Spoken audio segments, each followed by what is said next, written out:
नमस्कार दोस्तों, मैं बद्रीनाथ मिश्रा आज आप लोगों के समक्ष उपस्थित हूँ कक्षा 10 के पीयूषम द्वितीय भाग लेकर। इस पुस्तक के जो एकादशः पाठ आपको नजर आ रहे होंगे, इसमें व्याघ्र पथिक कथा है, जो कि यहाँ बोर्ड पर भी आप देख रहे होंगे। एकादशः पाठ है यानी 11 पाठ, व्याघ्र पथिक कथा यानी बाघ और एक राहगीर की कहानी। तो आइए इसका थोड़ा सा सामान्यार्थ सुने।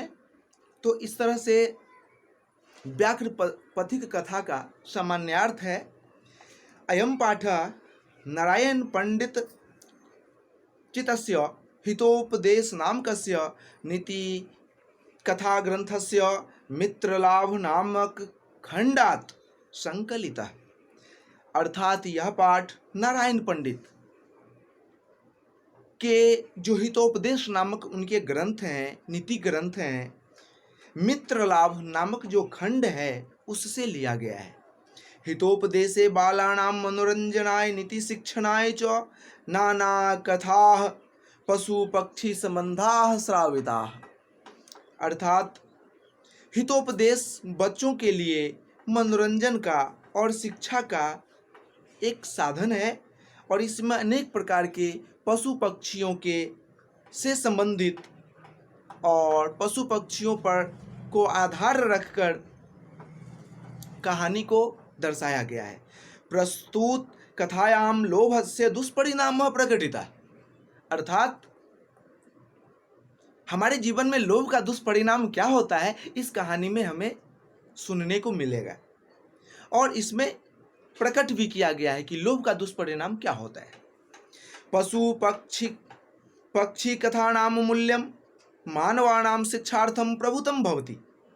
अर्थात पशु पक्षियों का हमारे जीवन में क्या मूल्य है, क्या महत्व है, और उनसे शिक्षा प्राप्त करके हम मानवों के जीवन में उन शिक्षाओं का क्या महत्व है, इसके विषय में यहाँ पर हमें ज्ञान प्राप्त होगा। इति एतादृशी भी कथा भी ज्ञायते। आइए उस कथा को सुने। कश्चित वृद्ध व्याघ्र स्नातः कुशहस्तः सरस्तीरे ब्रूते। कश्चित यानी किसी जगह पर वृद्ध व्याघ्र स्नातः कुशहस्तः, एक बूढ़ा बाघ हाथ में कुश लेकर सरस्तीरे ब्रूते, नदी के किनारे बोल रहा था। ब्रूते मतलब बोल रहा था। भो भो पंथाः इदम सुवर्ण कंगणम गृह्यताम। अर्थात हे जाने वाले पथिकों, ये स्वर्ण कंगन को तुम स्वीकार करो। ततो लोभाकृष्टेन केन चित्तपंथेनालोचितम भाग्यनै तत्संभवति किं त्वतस्मिन्नात्मसंदेहे प्रवृत्तिर्न विधेयः। और उन बाघों के, उस व्याघ्र के बातों को सुनकर लोग उनके पास जाने से भय खाते थे। कुछ पंडित अपने मंतव्य को भी लिखे यहाँ पर श्लोक के रूप में कि अनिष्टादिष्ट लाभो अपि न गतिर्जायते शुभा यत्रास्ते विष संसर्गे मृतम तदपि मृत्यवे। अर्थात जो लाभ और हानि का चिंता नहीं करके कोई किसी कार्य को कर बैठता है, उसकी गति शुभ नहीं होती। किस प्रकार शुभ गति नहीं होती? जैसे अमृत में विष मिला हो, या फिर विष में अमृत भी अगर मिला हो, तो उस अमृत मिलने वाले पदार्थ को खाने के बाद भी लोग मृत्यु को प्राप्त हो जाते हैं। इस तरह से इस श्लोक में बताया गया। किंतु सर्वतार्थार्जने प्रवृत्ति संदेह है। लेकिन एक उनकी प्रवृत्ति, हिंसात्मक प्रवृत्ति पे संदेह लोगों को होने लगता था कि मैं उसके पास कंगन प्राप्त करने जाऊं और वह मुझे मार के खा जाएगा, इसलिए उसके पास जाना ही नहीं है। तन्निरूपयामि तावत् प्रकाशम ब्रूते कुत्र तब कंगनम। एक पंडित महोदय आते हैं और उस बाघ के स्वर्ण कंगन के लोभ में फंस जाते हैं। वो पंडित ये श्लोक जानते हुए भी उस लोभ में फंस जाते हैं और फंस जाने के बाद पूछते हैं कुत्र तव कंगनम, कंकणम, तुम्हारा कहाँ पर कंगन है, स्वर्ण कंगन कहाँ है तेरा। व्याघ्रो हस्तम प्रसार्य दर्शयति, व्याघ्र हस्तम प्रसार्य यति च दर्शयति, बाघ अपने हाथों में कंगन उठाकर दिखा देता है कि देखिए पंडित जी, देखिए ब्राह्मण देवता, ये हमारे पास कंगन है। कथम मरात्म के तो ही विश्वास, हे पंडित महोदय, मैं तुम्हें कैसे मार सकता हूं, ये विश्वास तुमने कैसे कर लिया कि मैं तुम्हें मार दूंगा।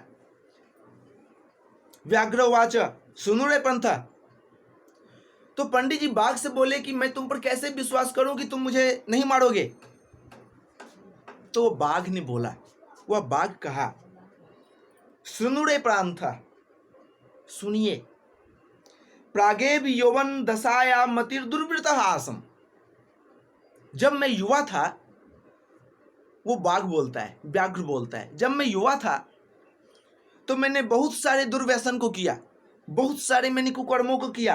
अनेक गो मानुषाणाम बधान में पुत्रा मृता दारस्य, बहुत सारे गौ को हमने मार के खाया, बहुत सारे लोगों को मार के मैंने खाया।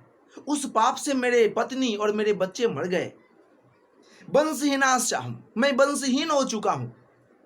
ततः केन चिद्धार्मिकेनाह मादिष्ट, एक सिद्ध योगी ने मुझे बोला, आदेश दिया, धन धर्मादिकम चरतु भवान, कि तुम धर्म करो, दान करो, धर्म पर चलो और दान करो। तदुपदेशा दी दानिमहम स्नानशीलो दाता वृद्धो गलित नख दंतो कथम विश्वास भूमि। और देखो न पंडित, हे ब्राह्मण देवता, देखो मेरे दांत भी टूट चुके हैं, मेरे नख भी टूट चुके हैं, तो फिर तुम कैसे मुझ पे विश्वास नहीं कर सकते हो। विश्वास तो करो कि मैं तेरा कोई किसी प्रकार की हानि नहीं पहुंचाऊंगा। मया च धर्म शास्त्रान्याधितानि शृणु, वो व्याघ्र उन पंडित जी से कहता है कि हे पंडित जी, हे ब्राह्मण देवता, मैं भी शास्त्र पढ़ा हूं, सुनिए। वो बाघ क्या शास्त्र पढ़ा था, दारिद्रान भड़कोन्ते मां प्रयच्छस्वरो धनम व्याधि तस्योधम पथ्यम निरुजस्य की मौसुधे। वो बाघ वो पंडित जी को श्लोक सुनाता है कि हालांकि ये श्लोक श्रीमद् भागवत गीता का है, तो गीता का ये श्लोक पंडित जी को वो व्याघ्र सुनाता है। क्या सुनाता है कि गीता में कहा गया है, पंडित जी क्या कहा गया है कि गरीबों को दान दीजिए, अमीर को दान देने से क्या फायदा है। ठीक उसी प्रकार गरीबों को आप दान दीजिए तो उससे वो लाभ प्राप्त करेगा। जैसे कोई बीमार हो तो बीमारी को ही दवा अर्थात औषधि और पथ्य की आवश्यकता होती है, स्वस्थ व्यक्तियों को नहीं। इसलिए मैं चाह रहा हूं कि आप देखने में ब्राह्मण तो हो ही, गरीब भी लगते हो, इसलिए मैंने सोचा कि कंगन में आपको दे दूं। अन्यंच तो चौ कहा, पंडित जी इतना ही नहीं, और सुनिए, और भी बातें हैं, और भी श्लोक हैं, मैंने पढ़ा है। वो बाघ पंडित जी से बोलता है और वो दूसरा श्लोक सुनाता है, दातव्यमीति यद्दानम दीयते नुपकारिणे देशे काले चौपात्रे च तद्दानम सात्विकम विदुः। वो कहता है, पंडित जी दूसरा श्लोक भी सुन लीजिए, मैं जानता हूं, मैं भी शास्त्र पढ़ा हूं। वो बाघ पंडित जी से कहता है, जो देश समय काल पात्र को देखते हुए हमें दान करना चाहिए, तब वह दान सात्विक दान कहलाता है, सत्य का दान कहलाता है। तदत्र सरसी स्नत्वा सुवर्ण कंगनम गृहान। तो पंडित जी अब विलंब किस बात की है, चलिए जाइए स्नान कीजिए इस नदी में और आके हमसे कंगन ले लीजिए, सोने की कंगन है। ततो यावदसो तद्वचः प्रतितो लोभात् सरः स्नातुं प्रविशति। तो पंडित जी उस बाघ के कहने पर लोभ में फंस गए और वह नदी में स्नान करने हेतु प्रवेश किए। ताब महान पंके निमग्न पलाये तुम क्षमा। अर्थात वो पंडित जी ज्यों ही उस नदी में प्रवेश करते हैं स्नानार्थ, स्नान के लिए, त्यों ही वह बहुत बड़ी कीचड़ में, दलदल में फंस जाते हैं और वो उस दलदल से निकलने में भी असमर्थ हो जाते हैं। ध्यान देने वाली बात है क्या? लोभ में, और लोभ के कारण वो महापंक में जाके गिर गए, फंस गए, वो निकल नहीं पाए। लोभ भी एक इसी तरह का महादलदल होता है। हमें लोभ के दलदलों में नहीं फंसना चाहिए। वर्तमान में तो ये ब्राह्मण देव दलदल में फंस चुके हैं। पंके पतितम दृष्ट्वा व्याघ्रो वदत्, जब वो बाघ देख लिया कि वो पंडित, वो ब्राह्मण फंस चुका है वो दलदल में, तो वो बोलता है, आहा महापंके पतितोसी, आहा पंडित जी आप बहुत बड़े दलदल में फंस गए हैं।